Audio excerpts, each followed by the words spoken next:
Bom dia a todos. Na aula de hoje vamos ver algumas propriedades diagnósticas dos minerais. Então, depois de termos estudado o conceito de mineral e como os minerais se formam, vamos aprender hoje formas simples e práticas de se identificar os minerais. Os minerais mais comuns, eles podem ser identificados pela simples observação de suas propriedades físicas e morfológicas, que são decorrentes da sua composição química, lembrando da força das ligações químicas que nós estudamos e da sua estrutura cristalina. A cor é uma das propriedades mais fáceis de se observar em um mineral, e ela é resultado da absorção seletiva de luz pelos minerais. Alguns minerais apresentam cores bastante características e que são sempre constantes, o que auxilia na sua identificação. São os chamados minerais idiocromáticos, que é o caso do enxofre, da pirita, da magnetita e da galena. Outros minerais, chamados de alocromáticos, podem ocorrer em diferentes cores, como o quartzo, a turmalina, os feldspatos, a calcita. Para esses minerais, a cor não é uma propriedade diagnóstica. O brilho também é uma propriedade que pode ser facilmente observada nos minerais e que pode auxiliar na sua identificação. O brilho exibido pelos minerais está relacionado à quantidade de luz que é refletida pela sua superfície.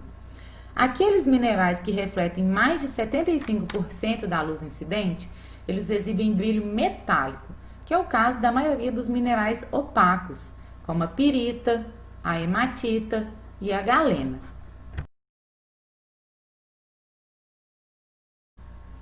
Já os minerais que refletem menos de 75% da luz possuem brilho não metálico. Dentro desse grupo, que engloba a maior parte dos minerais existentes, existem outras subdivisões que são descritas por analogia às substâncias comuns, como o brilho vítreo, o brilho sedoso, o brilho adamantino, o brilho resinoso, o brilho submetálico, dentre outros.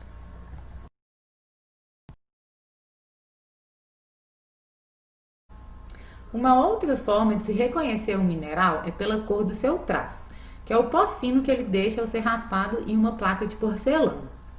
Essa propriedade é muito útil para distinguir alguns minerais de mesma cor ou de cores muito semelhantes. Por exemplo, a pirita é amarelo dourado, muito parecida com o ouro, mas seu traço é preto, enquanto o do ouro é amarelo brilhante.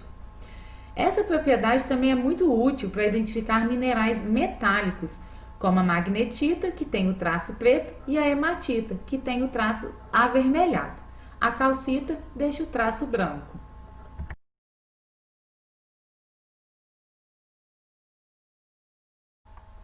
Alguns minerais são mais duros do que os outros. A dureza é a capacidade de um mineral riscar ou ser riscado por outro. Para classificar a dureza de um mineral, utiliza-se a escala de Mohs, que é uma coleção de 10 minerais comuns com dureza variando de 1 até 10. O talco é um mineral de menor dureza, portanto, ele pode ser riscado por todos os outros minerais. Já o diamante é um mineral de maior dureza e, portanto, ele risca todos os outros minerais. Por exemplo, o quartzo é um mineral de dureza 7 e ele risca facilmente a calcita, que é um mineral de dureza 3. Da mesma forma, um feldspato, que possui dureza 6, risca facilmente a fluorita, que possui dureza 4. Na falta desses minerais, pode-se utilizar materiais comuns no dia a dia para determinar a dureza dos minerais, como a própria unha, ou uma moeda de cobre, um canivete ou uma lima de aço. A clivagem também pode ser usada para identificar os minerais. Essa propriedade representa a tendência que o mineral apresenta em se partir em superfícies planas e paralelas e está relacionada à estrutura cristalina dos minerais. A clivagem pode ser perfeita, boa ou imperfeita ou indistinta. Minerais com ligações fortes, como as covalentes, produzem clivagens imperfeitas, e minerais com ligações fracas, como as iônicas, produzem clivagens perfeitas ou boas. Um bom exemplo de mineral que exibe uma clivagem perfeita é a mica. É possível descascar os minerais do grupo das micas, como a muscovita, camada por camada, pois a ligação entre elas é fraca. Essa sucessão de placas é o que chamamos de planos de clivagem. No caso da mica, a clivagem é perfeita em uma direção. Alguns minerais apresentam uma boa clivagem ao longo de mais planos, como é o caso da calcita, que se rompe ao longo de 3 planos. A clivagem é uma característica muito importante e intrínseca aos minerais, e significa que mesmo em tamanhos muito pequenos, os pedaços de minerais apresentarão a clivagem característica dos cristais maiores. Os minerais que não apresentam planos de clivagem se quebram em superfícies irregulares e curvas, chamadas de fraturas.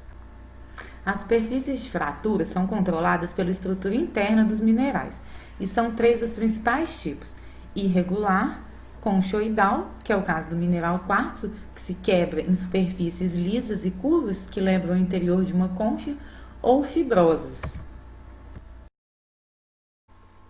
O hábito cristalino é a forma geométrica externa dos minerais. Também pode auxiliar na sua identificação. O hábito é o reflexo da estrutura cristalina dos minerais. É a forma como os cristais cresceram. Alguns exemplos de hábitos são o prismático, o cúbico, o acicular, o micáceo, o tabular ou o colunar. Para que o mineral desenvolva faces cristalinas, é necessário tempo e espaço para que eles cresçam. Então é por isso que os minerais nas rochas normalmente apresentam formas irregulares e raramente faces planas. Além dessas propriedades que estudamos, existem também outras propriedades que podem auxiliar na identificação dos minerais. Por exemplo, alguns minerais apresentam atração magnética, como é o caso da magnetita. Outros minerais reagem a soluções ácidas com efervescência, como a calcita e os óxidos de manganês. Alguns minerais também exibem fluorescência, como a calcita, que é branca sob a luz natural, porém apresenta coloração laranja a rosa quando colocada sob a luz ultravioleta.